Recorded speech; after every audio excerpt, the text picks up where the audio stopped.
There's a moment when you realize you've been playing the game wrong your entire life.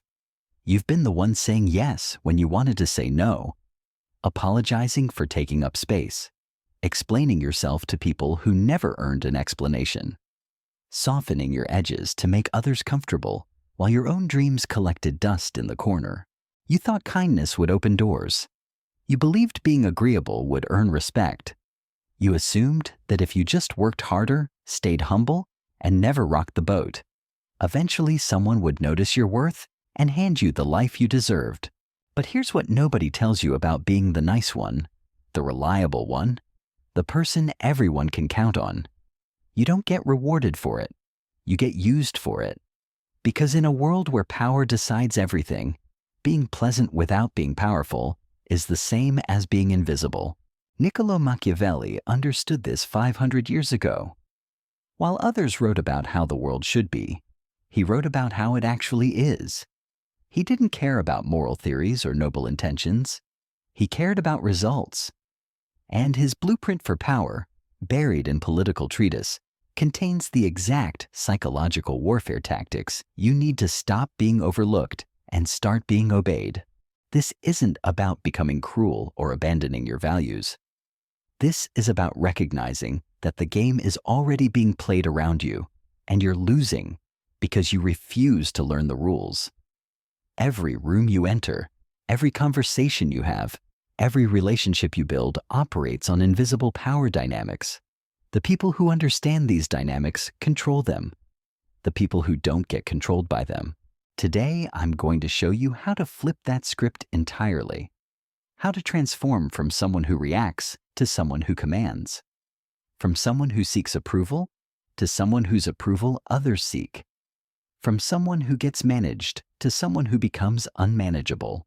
Because here's the truth Machiavelli would burn into your mind if he were alive today. Power isn't given to the deserving. It's taken by the strategic. And if you're not actively building your influence, you're actively losing it to someone who is. The foundation of Machiavellian power starts with a single, uncomfortable realization. You are not entitled to anything. Not respect, not opportunity, not fair treatment, not recognition for your good intentions. The world doesn't owe you kindness because you've been kind. It doesn't owe you loyalty because you've been loyal. It doesn't owe you success because you've worked hard. This isn't cynicism. This is liberation. Because once you stop expecting the world to reward your virtue, you can start building systems that force it to respect your strength. Machiavelli's first law of power is this: control the frame or be controlled by it. Every interaction you have is a frame, a set of unspoken rules about who has authority, who gets to speak, who gets heard, and who gets dismissed. Most people walk into these frames blindly and accept whatever position they're assigned. The people pleasers get assigned the role of the giver. The quiet ones get assigned the role of the listener. The accommodating ones get assigned the role of the supporter. And once you accept that role, everyone expects you to play it forever. But frames aren't permanent structures. They're psychological contracts that can be rewritten by anyone bold enough to refuse the terms. When someone tries to interrupt you mid-sentence, you don't speed up to finish your thought. You pause, look at them directly, and continue exactly where you left off. When someone dismisses your idea without consideration, you don't shrink back. You lean forward and ask them to explain their reasoning. These aren't aggressive moves. They're frame-setting moves. You're establishing that your words have weight, your time has value, and your presence commands attention. Not because you demanded it, but because you demonstrated it. The second Machiavellian principle is strategic unpredictability. Most people are easy to read because they're desperate to be understood. They telegraph their emotions, explain their motivations, and broadcast their next moves. This makes them simple to manipulate because everyone knows exactly how they'll react. Power operates differently. Power keeps people guessing. Not through chaos or inconsistency, but through calculated mystery. You don't reveal your full hand in every conversation. You don't explain every decision you make. You don't justify every boundary you set. When someone expects you to be accommodating and you're suddenly unavailable, they recalibrate their approach to you. When someone expects you to explain yourself and you simply don't, they start treating your words with more weight. When someone expects you to chase their approval and you withdraw instead, they begin to chase yours. This isn't about playing games. This is about understanding that predictable people get taken for granted while unpredictable people get taken seriously. The moment someone can't fully categorize you, they start paying closer attention to everything you do. Here's where most people lose the plot. They think Machiavellian power means being cold, ruthless, or manipulative. But Machiavelli's genius wasn't in teaching cruelty. It was in teaching clarity. Clarity about human nature, about power dynamics, and about the difference between what people say they value and what they actually respond to. People say they value honesty, but they respond to confidence. They say they value humility, but they follow boldness. They say they value fairness, but they defer to strength. Understanding this gap between stated values and revealed preferences is what separates those who complain about how the world works from those who make the world work for them. The third principle is selective engagement. Energy is your most valuable currency, and most people spend it like they're printing money. They respond to every criticism, engage with every provocation, and make themselves available to anyone who asks. This dilutes their power because it makes their attention common rather than rare. Machiavellian power operates on scarcity. Your time, your energy, and your emotional investment become valuable precisely because they're not freely given to everyone. When you stop responding to every message immediately, people start valuing your responses more. When you stop attending every meeting or social gathering, your presence becomes an event rather than an expectation. This isn't about being antisocial or difficult. This is about understanding that what's always available becomes background noise while what's selectively available becomes foreground music. The person who's always there gets overlooked. The person who chooses when to be there gets noticed. The fourth principle is consequence without explanation. Most people warn before they act. They threaten before they withdraw. They announce their boundaries before they enforce them. This gives others time to manipulate them out of their position or to prepare counter-strategies. True power moves in silence. When someone repeatedly disrespects your time, you don't lecture them about punctuality. You simply stop making time for them. When someone consistently undermines your ideas, you don't argue about respect.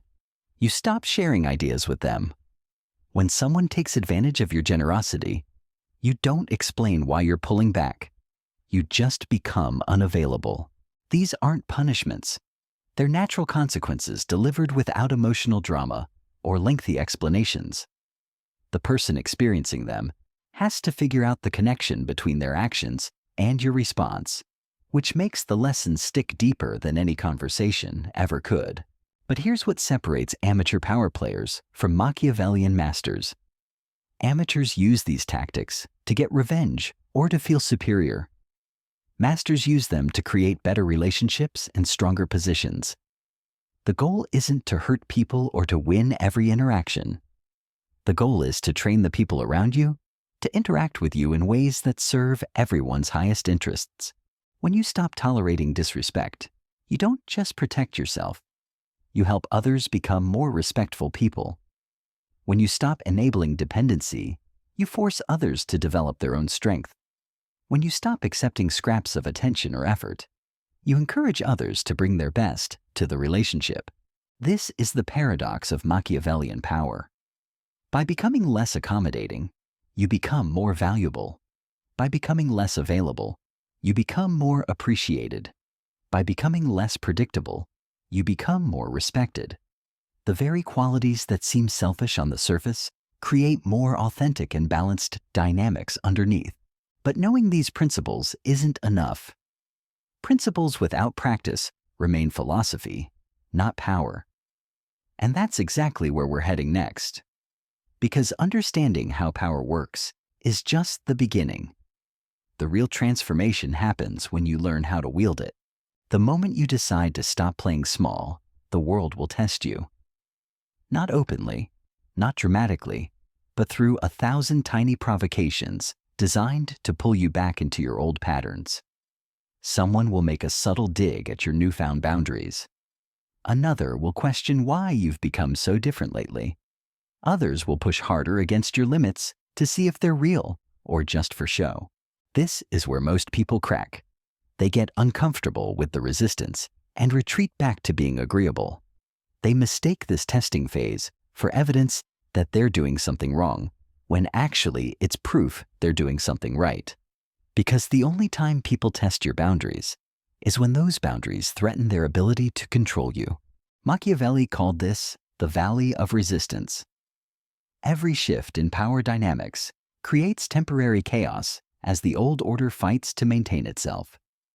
The people who benefited from your people-pleasing tendencies will unconsciously work to restore them.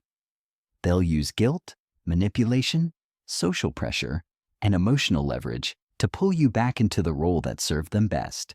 Your job isn't to fight this resistance, it's to outlast it. Because resistance always fades when it stops getting fed. The person who keeps pushing against a boundary that never moves eventually stops pushing. The person who keeps trying to provoke someone who won't be provoked eventually gives up. The person who keeps demanding explanations from someone who won't explain eventually stops asking. This requires what Machiavelli called the discipline of non-reaction. Most people think power means having strong reactions. Actually, power means having no unnecessary reactions at all. When someone tries to bait you into an argument, you don't take the bait. When someone attempts to make you feel guilty for your choices, you don't absorb the guilt. When someone demands immediate access to your time or energy, you don't provide it just because they demanded it. Here's what this looks like in practice. Someone sends you an angry message about how you've changed and how they don't recognize you anymore. Your old pattern would be to immediately respond with a long explanation of your perspective, trying to smooth things over and make them feel better about the new you. Your new pattern is different. You read the message. You acknowledge their discomfort internally without taking responsibility for it. Then you respond, if you respond at all, with something simple and non-defensive. Something like, I understand you're frustrated. This is who I am now.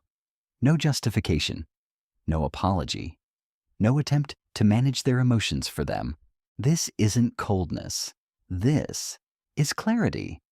You're making it clear that their emotional reaction to your growth is their responsibility to process, not your problem to solve. And that clarity, delivered consistently over time, reshapes how people approach you entirely. The fifth Machiavellian principle is strategic generosity. This is where most people misunderstand power completely. They think becoming powerful means becoming stingy with everything: time, attention, resources, kindness. But Machiavelli understood something more sophisticated.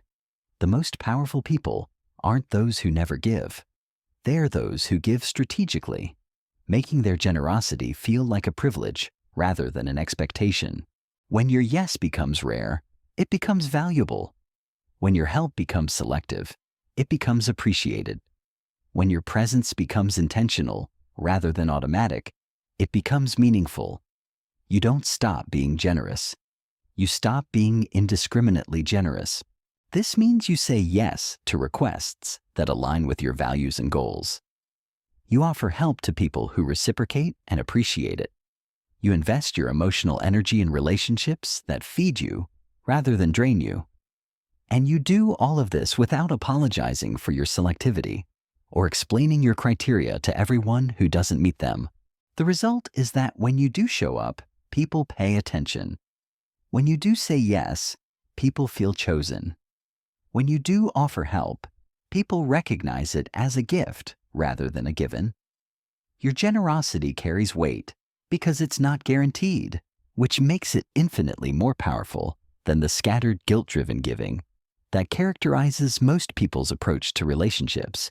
But here's the level most people never reach. Advanced Machiavellian power isn't just about controlling how others treat you. It's about becoming the kind of person who naturally commands respect without having to demand it. This requires internal transformation, not just external tactics. The sixth principle is sovereign identity. Most people's sense of self depends heavily on external validation. They feel good when others approve of them and bad when others don't. They adjust their behavior based on social feedback. They seek permission for their choices and reassurance for their decisions. This creates a fundamental weakness that others can exploit. Anyone who controls your emotional state controls your decisions. Anyone who can make you feel guilty can manipulate your choices. Anyone who can threaten your social standing can influence your behavior. Sovereign identity means your sense of worth comes from internal standards, not external opinions.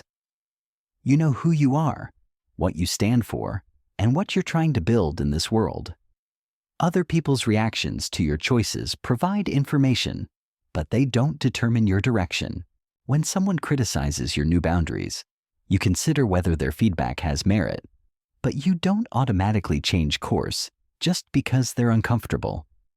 When someone tries to guilt you into old patterns, you recognize the manipulation without feeling obligated to respond to it. When someone questions your decisions, you listen to their perspective without needing their approval to proceed. This internal sovereignty radiates outward in ways that are impossible to fake. People can sense when someone's confidence comes from within rather than from external props.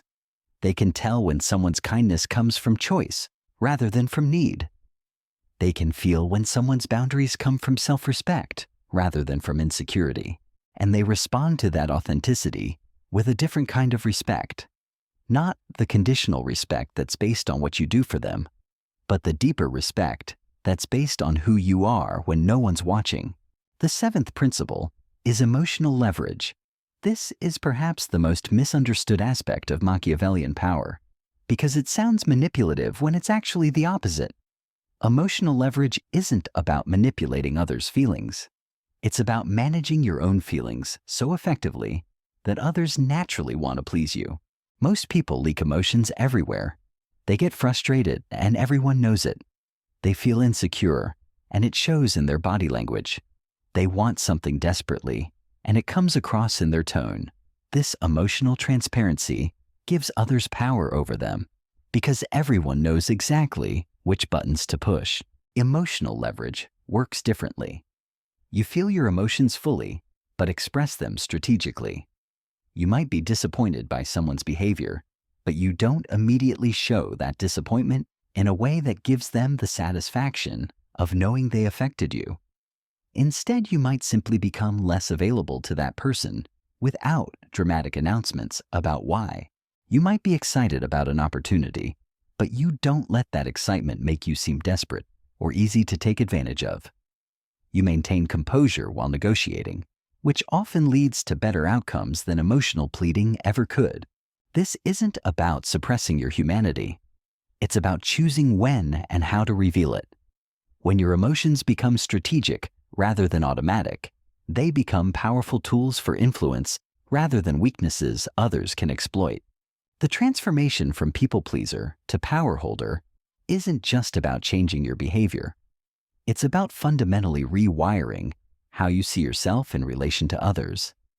Instead of seeing yourself as someone who needs others' approval to feel worthy, you see yourself as someone whose approval others might want to earn. Instead of seeing yourself as responsible for managing everyone else's emotions, you see yourself as responsible for managing your own emotional state while letting others handle theirs. Instead of seeing yourself as obligated to say yes to every request, you see yourself as empowered to choose where you invest your finite resources. This shift in perspective changes everything about how you move through the world. And it's this internal transformation that makes the external tactics sustainable rather than just temporary performance. The final transformation isn't about becoming someone new. It's about becoming who you actually are when you stop performing for an audience that was never really watching anyway. Because here's what Machiavelli knew that most people never learn. The respect you've been chasing through accommodation and agreeableness was never going to come that way. Respect flows toward strength, not toward need. It gravitates toward certainty, not toward apology. It follows those who move with purpose, not those who drift with whatever current feels safest. You've spent years training people to see you as optional, someone they could call when they needed something, but ignore when they didn't. Someone whose time was free because you never charged a price for it. Someone whose opinions could be dismissed because you delivered them wrapped in so much softness that they never landed with any weight. But power isn't about changing other people. It's about changing the energy you bring into every room, every conversation, every decision. When you stop seeking permission to take up space, space automatically clears for you. When you stop explaining your worth to people who should already see it, you start attracting people who do. When you stop chasing approval from those who withhold it, you discover that the approval you actually need was always within your control. The people who matter will adapt to your new boundaries. The ones who don't matter will reveal themselves by fighting those boundaries. And that revelation, uncomfortable as it might be, becomes the gift that lets you finally invest your energy in relationships that feed your growth instead of drain it. This is Machiavelli's ultimate lesson. Power isn't something you take from others. It's something you stop giving away to those who never deserved it. It's not about becoming someone you're not. It's about finally becoming someone you recognize. The game was always being played around you. The only choice you ever had was whether to play it consciously or let it play you. Now you know the rules. The question is whether you're finally ready to win.